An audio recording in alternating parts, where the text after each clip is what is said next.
Matatizo ya figo hayaji kwa bahati mbaya. Ikiwa wewe umepata changamoto ya figo kufeli ama kupandikizwa figo, basi itakuwa ulikuwa ukipuuzia dalili ndogo ndogo ya ugonjwa wa kisukari. Inawezekana ulikuwa na kisukari na ulikuwa unaona dalili ndogo ndogo kama ganzi, kukojoa mara kwa mara, kiu sana, lakini ulikuwa ukipuuzia na mwisho wa siku ukakupelekea changamoto ya figo. Asilimia kubwa ya watu ukiwachunguza ambao wamepata changamoto ya figo, chanzo kilikuwa ni ugonjwa wa sukari.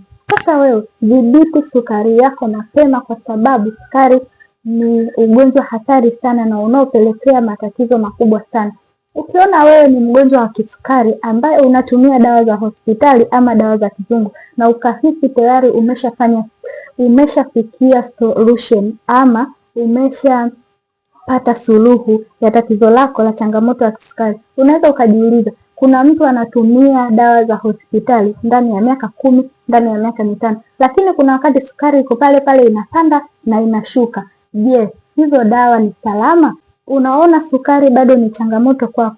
Sukari ni ugonjwa wa mchakato ambao ulikuja kwa njia ya mchakato, basi unataka kuiovercome ama kuiondoa kupitia njia ile ile ya mchakato, ambapo ni mfumo mzima wa ulaji. Unatakiwa urudi katika kuacha mfumo mzima ambao ulikuwa unapendelea kula, maana huo ndo chanzo chako cha sukari yako.